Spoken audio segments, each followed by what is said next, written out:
Chuck, you were the guy from the sort of infitter. You don't know who it is.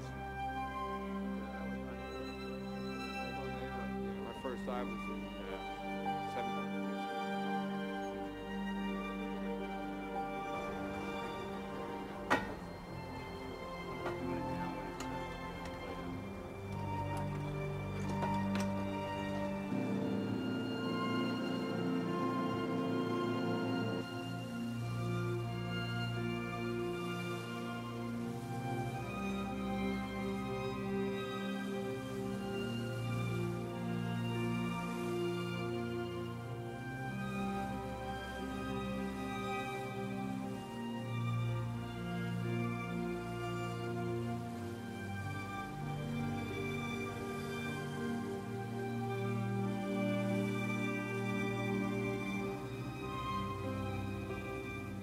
When we got to the boat, it really started to sink in, and I don't know if I felt like I was almost going back 40 years.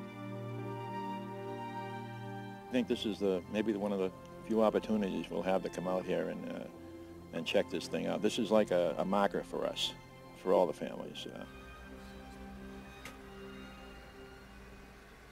Getting anything? Should be. I'm backing down over it. I got 120 feet. So yeah, I'm getting them on the forward machine. It looks like they're right up on top. This is the wreck. We're now actually coming off of the wreck. You see how the line's getting a little smaller here. So hopefully, since he's out in front of us, he's going to catch the high piece, and we're backing down on it. The electronics here say that the numbers or the coordinates that we're looking for is actually right over there where the anchor line is. So we should be getting something real soon. Got something? Yeah, he's got it. Right off the bow is where they're at, so the current's going that direction.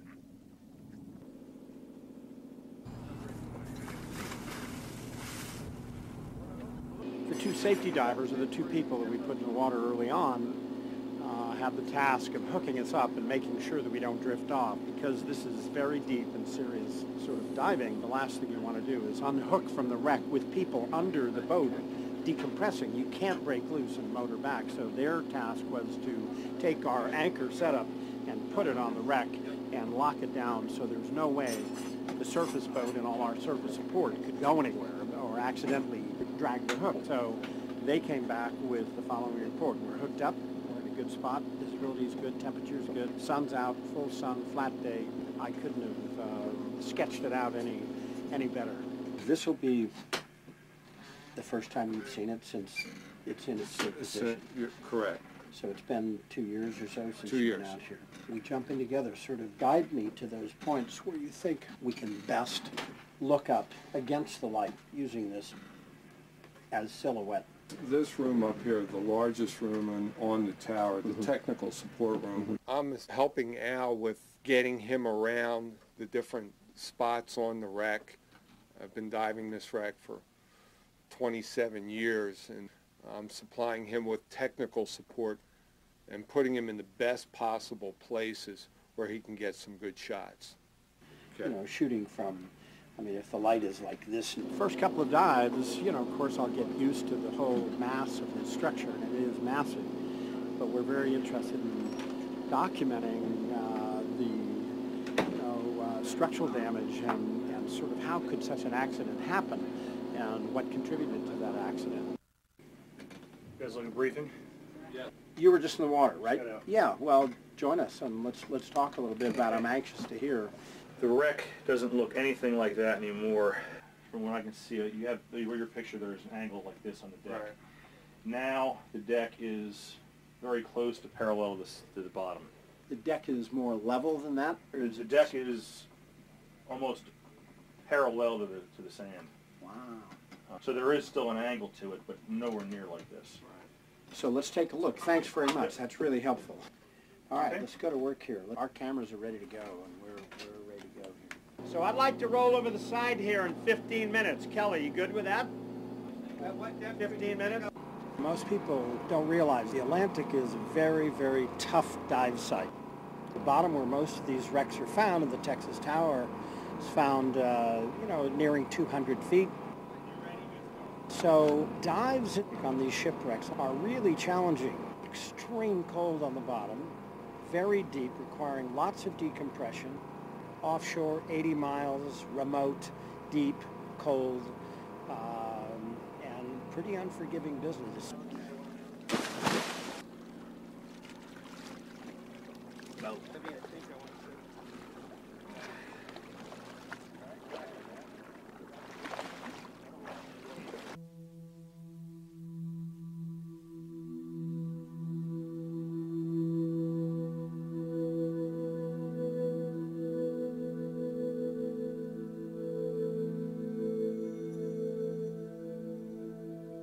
Putting a tower out here 76 miles from shore is an engineering feat in itself, and maintaining a structure that's supposed to be stable in a non-stable environment is very difficult.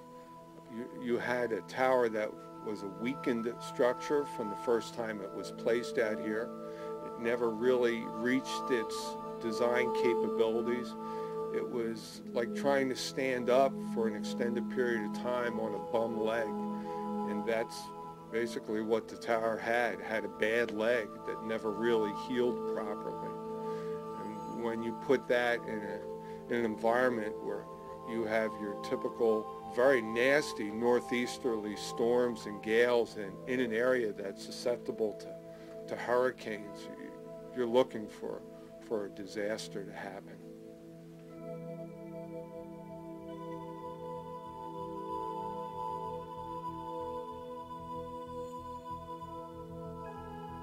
When I look at the tower, and when I go back and reflect on the material that I looked at and the way that the tower was laying on the bottom, it looked like it went down very violently, and it looked like it went down very fast.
Take your weight belt off? Yeah. Okay.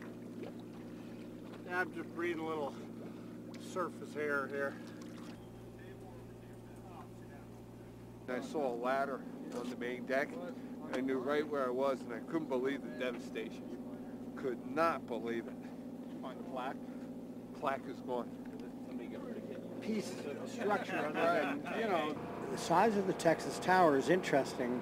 I've heard comparisons to Titanic. It's like a shipwreck, but it's not. I know that if magically the visibility was 1,000 feet, you'd be staring at this thing the size of, you know, sort of parts of the Empire State Building. It's a huge, huge structure.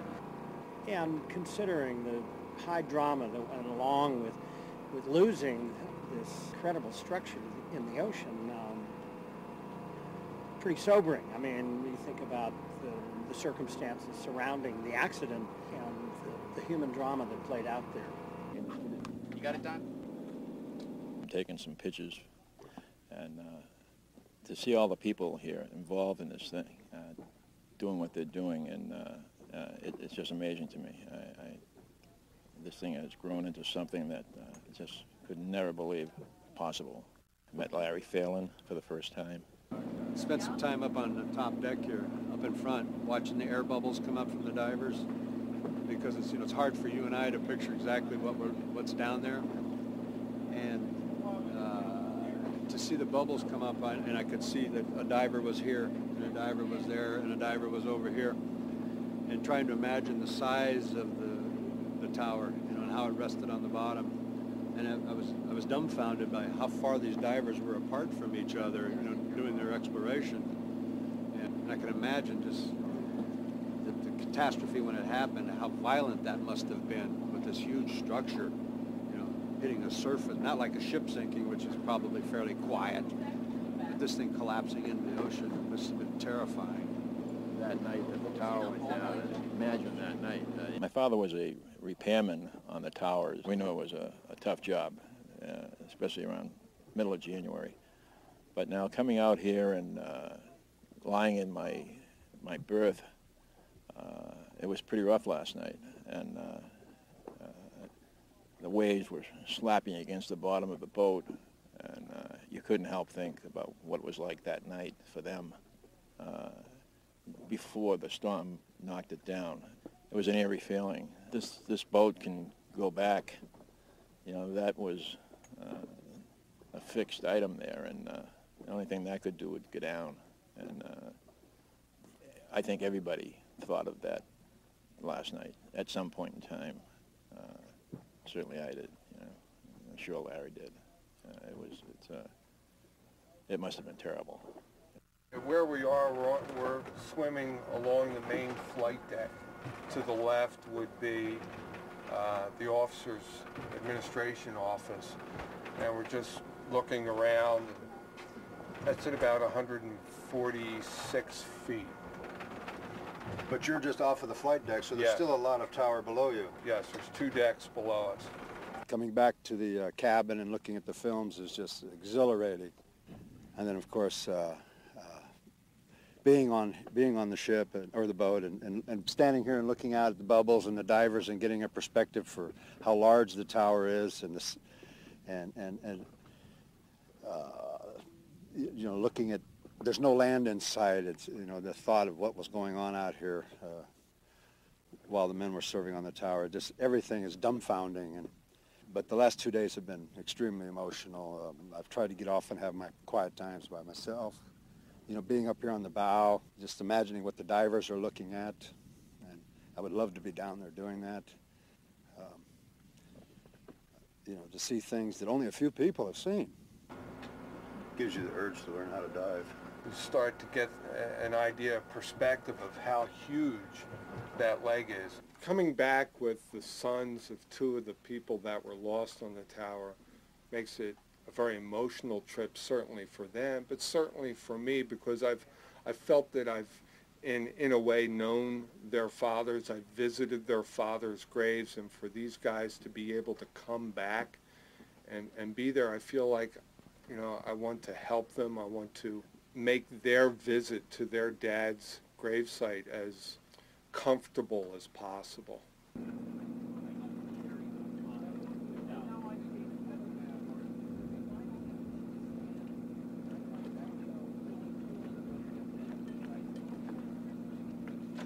This is one of those shooting moments where everybody sort of gets into the action. Here's the vessel, here's the anchor, and a scheme whereby we would feed cable and have an HMI, 1200 watt HMI to take inside. When the tower originally went down, it ended up almost 200 or nearly 200 yards away from its original position, laying on its side. Over the years, it has basically stayed in that position up until about 2 years ago, when finally part of the welds and the floor literally just rusted away, and the large supporting A-leg, which used to hold the tower up, finally punched through like a fist through plasterboard, and the tower structure itself slid down that leg. You now have to deal with a lot of real deep stuff. All right, let's do it.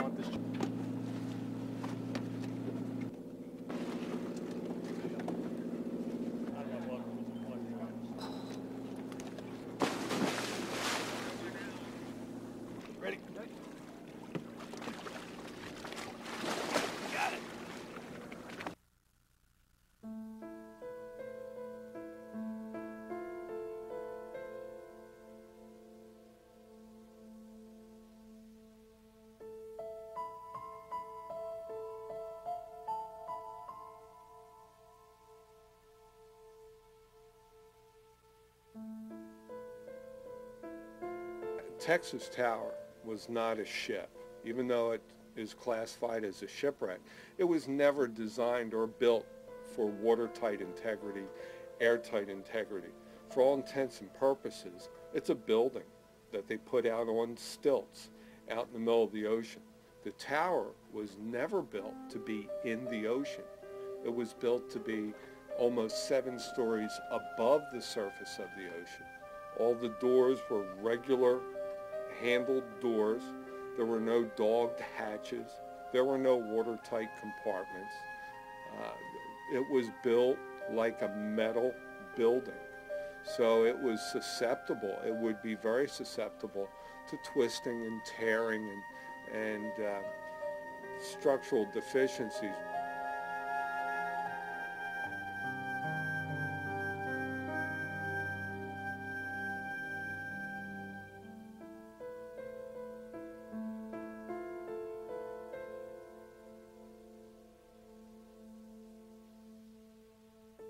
A tragic accident is something that you just, you can't prepare for it. It just hammers you real hard, and then you begin asking questions. Why did this happen? It didn't have to happen. You start second guessing everybody that's supposed to be, on top of things, and you question authority.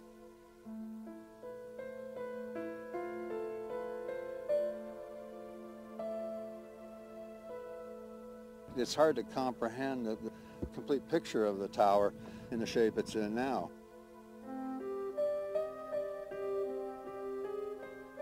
It looks like a giant grave to me. I know there were no bodies on board, but still, it's the last place those men had their feet on the ground.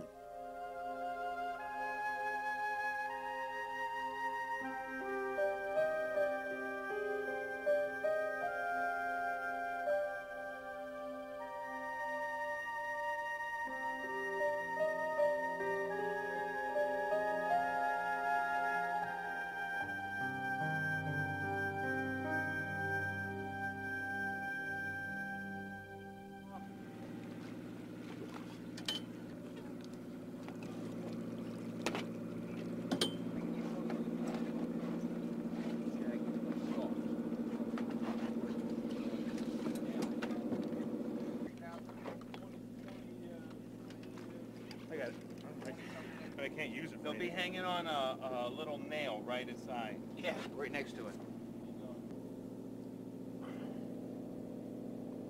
They'd probably replace it if you sent it in. Some of the guys brought back some dinner plates and a few cups and things like that. And they shared those things with the relative, the sons. I thought it was a nice gesture. And I do believe this, that the Texas Tower in time will sort of disappear. Again, a sort of a rust stain on the seafloor. So to have perhaps some of the personal effects or some of those things that might have been used by relatives or fathers to take back for those that paid such a terrific price, I think is not unreasonable. Ooh, stuffs. Nope, that was really there. Oh, yep, the water is sugar. It looks like the sugar. Oh, the yeah, silver right, tops. yeah, the sugar bowl, yeah. That's what it looks like. I mean, I don't have to hardly see any piece of it not to get emotional that, my dad stood there, or, the doorknob that was brought up today. My dad probably had his hands on that doorknob. I'm taking home a sugar shaker. My dad probably used that sugar shaker. Or if he did, and, other family did.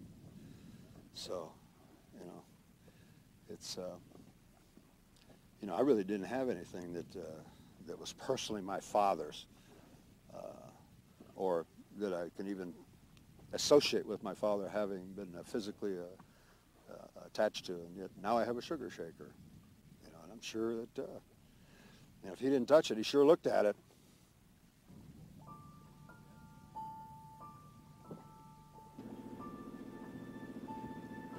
Hey, Larry.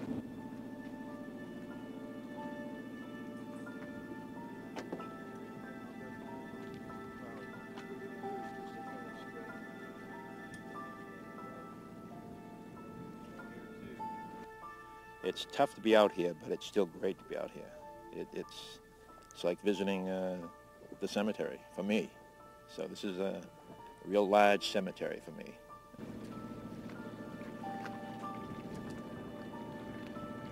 Well, I hope for the families to achieve some kind of closure.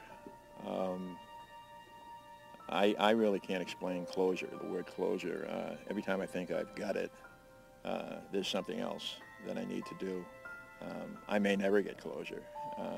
Maybe the other families won't get closure. I hope that if they can, they will. In 40 years since it's happened, I never thought I would be out here. I know the night that Dad, the tragedy happened, it was just my mother and I, you know, near the phone. You know, it's lost. You know, you can't prepare for it. It just hammers you real hard.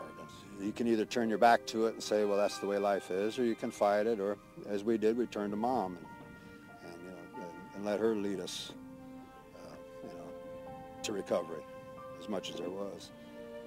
And I think pretty much, you know, we all recovered, but this brings back a lot that, you know, I think I'll have to recover again. But I think it'll be an easy recovery. I mean, easier because I'll have a lot more knowledge of what happened. And I feel like I wasn't there, but now I can see kind of what happened and have a better feeling for it. It's been great.